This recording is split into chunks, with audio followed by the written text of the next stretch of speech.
श्री सद्गुरु महाराज की जय।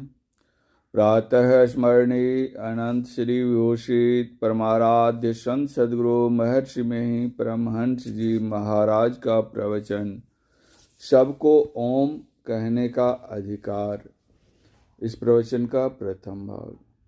बंदो गुरु पद कंज कृपा सिंधु नर रूप मोहतम पुंज जासु वचन रविकरणिक। प्यारे लोगों, संतों के विचार थोड़े से शब्दों में भी आ सकते हैं, किंतु अच्छी तरह से विस्तार रूप से समझने के लिए उनके साहित्य को, उनके ग्रंथों को अवश्य पढ़िए।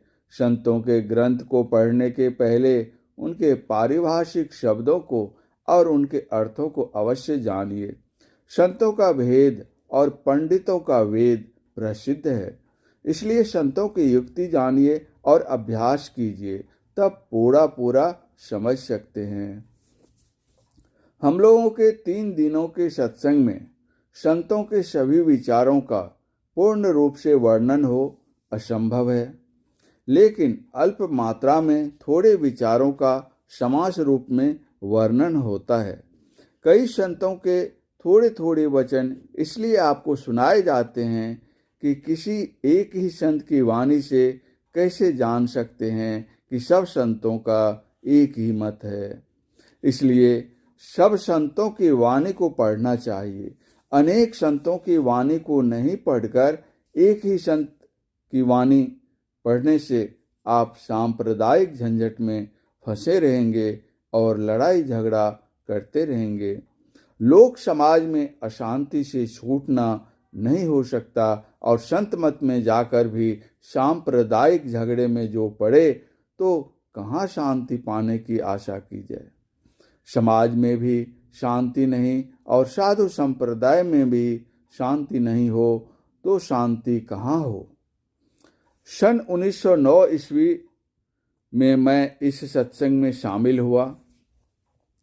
तब मालूम हुआ कि सब संतों का एक ही ज्ञान है। पहले मैं दरिया पंथ में था। मेरे गुरु बाबा देवी साहब ने कहा, पहले तुम दरिया पंथी थे, अब समुद्र पंथी हो गए। हम लोग किसी एक संत के पक्ष के नहीं हैं, सभी संतों के पक्ष के हैं। 1904 ईस्वी में मैंने स्कूल छोड़ दिया। बचपन से ही मेरी रुचि इस ओर हो गई थी। कतिपय साधुओं का संग करने से मालूम हुआ कि संतों का ज्ञान इतना ऊंचा है कि वह वेद ज्ञान से भी ऊंचा है, और जो वेद पक्षी थे, चाहे वे वेद थोड़े ही पढ़े थे अथवा वेद से भेंट भी नहीं थी, केवल उसमें श्रद्धा रखने वाले थे, वे कहते थे कि संतों का ज्ञान वेद बाह्य है और श्रद्धा करने योग्य नहीं है। मैं संतों के ज्ञान को अपना चुका था, उससे हटने वाला नहीं था, लेकिन विचार हुआ कि दोनों पक्षों में यथार्थ कहना किस पक्ष का है, इसकी खोज करनी चाहिए। लोकमान्य बाल गंगाधर तिलक जी के गीता रहस्य में पढ़ा कि सारे मोक्ष धर्म के मूलभूत अध्यात्म ज्ञान की परंपरा हमारे यहाँ उपनिषदों से लगाकर ज्ञानेश्वर, तुकाराम, रामदास, कबीरदास, सूरदास, तुलसीदास इत्यादि आधुनिक साधु पुरुषों तक अव्याहत चली आ रही है। स्वामी आत्माराम जी एक सन्यासी हैं।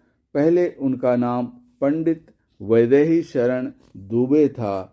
उन्होंने वैदिक विहंगम योग लिखा, उसको मैंने पढ़ा। फिर पंडित जयदेव शर्मा विद्यालंकार महोदय द्वारा चारों वेद संहिताओं का भारतीय अनुवाद पढ़ा। संतों का ज्ञान वेद बाह्य या वेद से ऊंचा, ये दोनों बातें झूठी हैं। बिना खोजो ढूंढ के लोग इस तरह की बातें कहते हैं।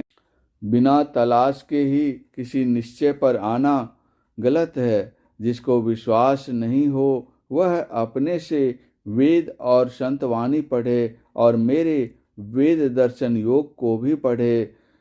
उसमें संतों की वाणी से वेदार्थ का मेल मिलाकर दिखलाया गया है। वेद के अध्यात्म ज्ञान को संतों ने अपनाया, उसी का वर्णन किया तथा परमात्म पद तक आरोहण करने का ज्ञान दिया। संतों का अध्यात्म ज्ञान तर्क की कसौटी पर कसने से भी टलने वाला नहीं है। मैं कहता हूँ कि साधना करने पर संतों को जो प्रत्यक्ष अनुभव ज्ञान हुआ वही बात उन्होंने कही, इसका मुझे विश्वास है। मैं विचार देता हूँ कि सभी अध्यात्म ग्रंथों को पढ़ो, लेकिन पढ़ते पढ़ते ही जीवन खत्म मत करो। बचपन में 1000, लाख, करोड़, अरब, नील की गणना करते थे, लेकिन उक्त गणनानुकूल एकत्रित धन प्राप्त किया नहीं। नमक रोटी दाल भात बोलो तो पेट क्या भरेगा।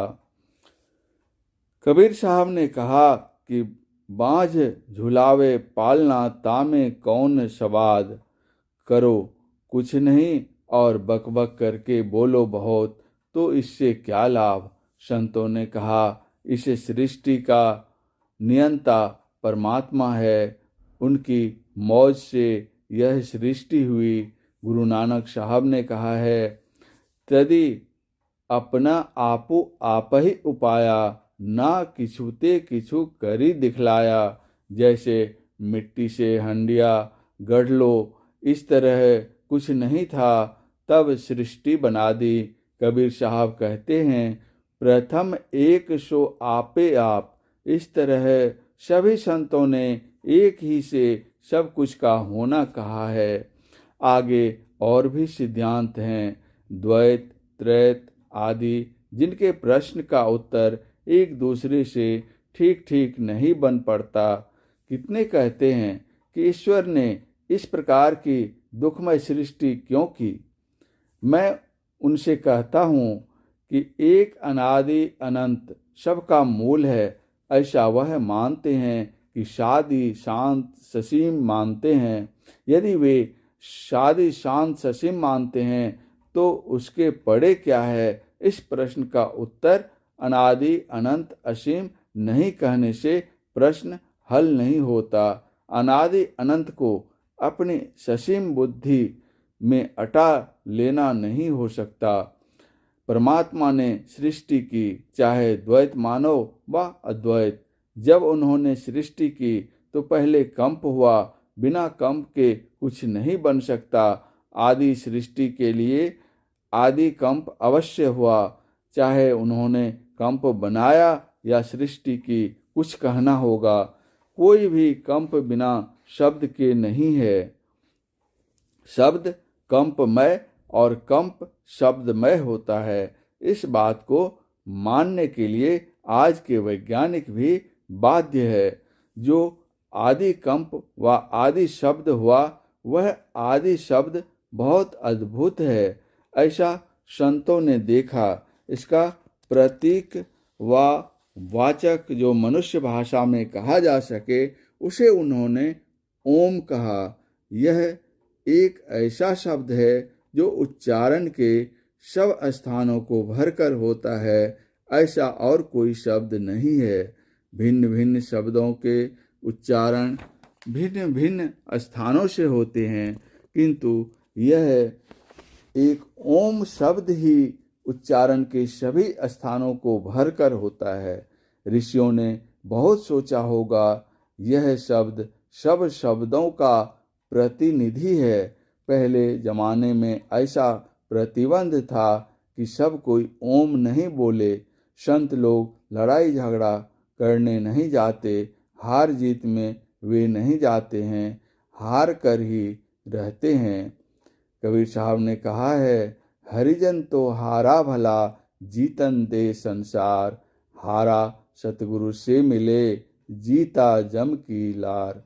इस प्रवचन का शेष भाग अगले प्रवचन पाठ में परम पूज्य गुरुदेव का यह प्रवचन संथाल परगना जिलांतर्गत अखिल भारतीय संत मंच सत्संग के 50वां वार्षिक महाधिवेशन के अवसर पर ग्राम डोडरी में दिनांक 10/2/1958 ईस्वी को प्रातःकालीन सत्संग में हुआ था।